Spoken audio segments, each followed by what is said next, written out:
Hi everyone, this is Dr. Ashley Hyatt. I'm a psychologist in supervised practice at the Waterloo CBT Clinic, and today I'm going to be giving you some tips on ways to recognize how your thoughts might be contributing to some of your pandemic stress and how we can start to change that. So we know that our thinking can actually influence our stress levels and even make it worse. When we're stressed, we tend to have a lot more negative thoughts like, this is really hard, or I'm just exhausted and I can't manage this anymore. In the same way, our stress also influences our thoughts by acting like a lens that colors our experiences in a negative way. So when I'm feeling stressed, I actually pay more attention to bad things that happen, like being stuck at home all alone during the pandemic. I then also ignore things that don't fit in with this stress lens. So, like when my friend actually texts me to reach out to see how I'm doing. The stress lens can also take neutral events and change them and warp them so they fit with our stress lens. So, for example, if my brother yawns during our conversation, I'm going to assume that he's bored when I'm talking, as opposed to thinking he might be tired. But why is that? Why does this stress lens influence my thoughts so much?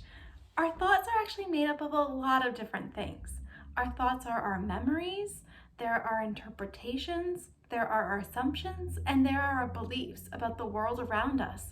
And we actually use mental shortcuts to make sense of our experiences that happen to us day in and day out. And we usually do this subconsciously.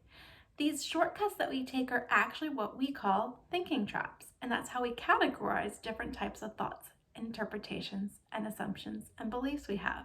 Thinking traps aren't necessarily good or bad. We all do them. So, for example, I might do a thinking trap called mind reading. And if I'm not feeling stressed out, this isn't going to bother me at all. I might walk by someone and see them smiling, and I might assume they think I look nice.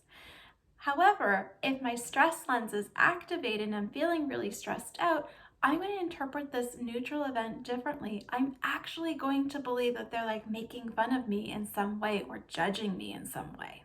There are many different types of thinking traps, but some of the common ones that happen when we're feeling stressed are called catastrophizing, probability overestimation, and fortune telling.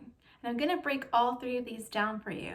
See if you're doing any of them, and if that might be why you're partly stressed out. So let's start off with catastrophizing. Catastrophizing is when we jump to the worst possible outcome. This often starts by asking a lot of what if questions.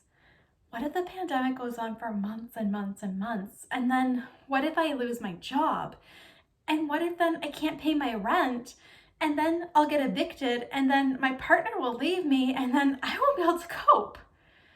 This is going to make us feel pretty stressed out. Not only are we jumping to the worst case outcome, but we're often jumping to really, really extreme ends of the spectrum that are very, very frightening for us.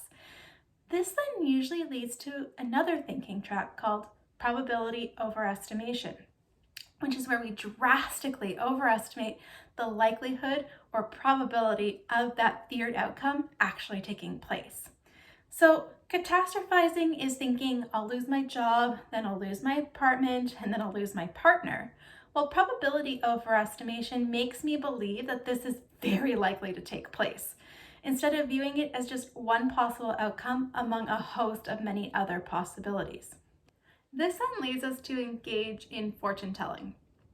Fortune telling is where we act like we have a crystal ball and we can predict the future. We are all knowing. I don't know about you, but my magic wand's in the shop. I don't have a crystal ball either, so I don't know exactly what's going to happen. But fortune telling actually makes me believe that my worries about the future are true. So if I'm actually stressed out about losing my job, I might then actually predict that this is going to happen for real. And if I'm doing that, I might act in ways that makes this more likely to possibly take place. So if I actually have a meeting with my manager, I might then fear how I'm going to perform during this meeting. I might then worry about what I'm going to say. And then I realize that his face looks really angry. And oh my gosh, is he mad at me? Did I do something wrong? And now, wait, I don't know what he just said, and I have to ask him to repeat it. And at the end of the meeting, he tells me, oh, it might be good if you could pay more attention and focus a bit more. Yikes! So often one thinking trap leads to other thinking traps. We're usually doing catastrophizing, fortune telling, and probability overestimation all at once. But what can we do about it? I want you to encourage yourself to expand your thinking beyond just the worst case scenario and actually also think about what are some of the other outcomes by thinking about the best case scenario as well as the most likely case scenario. So, for example, in that meeting with the boss, the best case scenario might be that my manager actually loves my work, gives me a lot of positive feedback, tells me that I'm getting a raise, and I'm also getting an extra week of paid vacation. Woohoo! Remember, dream big when you actually think about the best case scenario. As big and as extreme as the worst could be, go that far direction in the positive side as well. So the most likely case scenario is typically between the two somewhere, between those two extremes of the worst and best case scenario.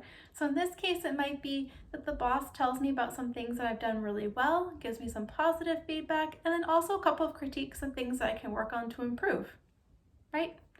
Also, remind yourself if you're getting caught up in those catastrophic thoughts and in a lot of these thinking traps where we're doing the probability overestimation and fortune telling, remind yourself of your past experiences. How often has that catastrophe actually taken place? Probably not very often.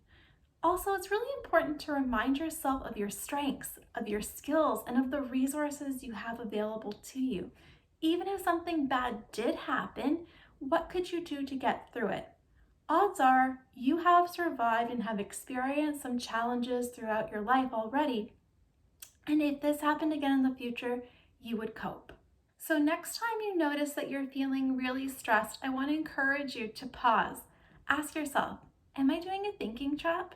Am I catastrophizing? Am I doing probability overestimation? Am I fortune telling? And challenge your thoughts by going also and exploring what would be the best case scenario as well as the most likely case scenario in those situations, and if you can manage to cope in all three to help reduce your stress. Thank you so much for watching. I hope this video gave you some helpful ideas about how you can help start changing your thinking to reduce your stress levels during the COVID-19 pandemic.